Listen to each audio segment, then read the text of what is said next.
Je vois beaucoup de gens acheter sur le marché des disques durs qui, dans le fond, sont déjà tout préparés avec leur boîtier et qui permettent à l'acheteur de connecter son ordi sur un port USB puis de faire des copies de sauvegarde.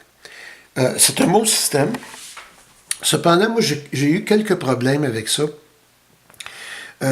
Parce que ce ne sont pas des disques durs qui sont formatés dans les standards de Windows ou de Ubuntu ou de Android. C'est comme s'ils ont leur propre formatage.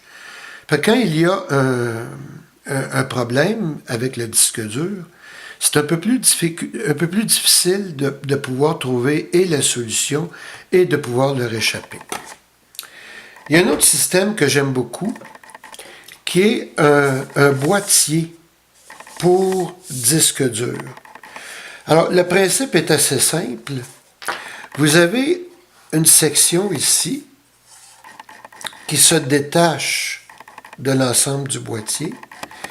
Dans cette section, vous avez les connecteurs SATA que maintenant tout bon disque dur a. Et vous avez tout simplement à insérer le disque dur dans le boîtier. Vous disposez d'une connexion USB 3, donc très rapide.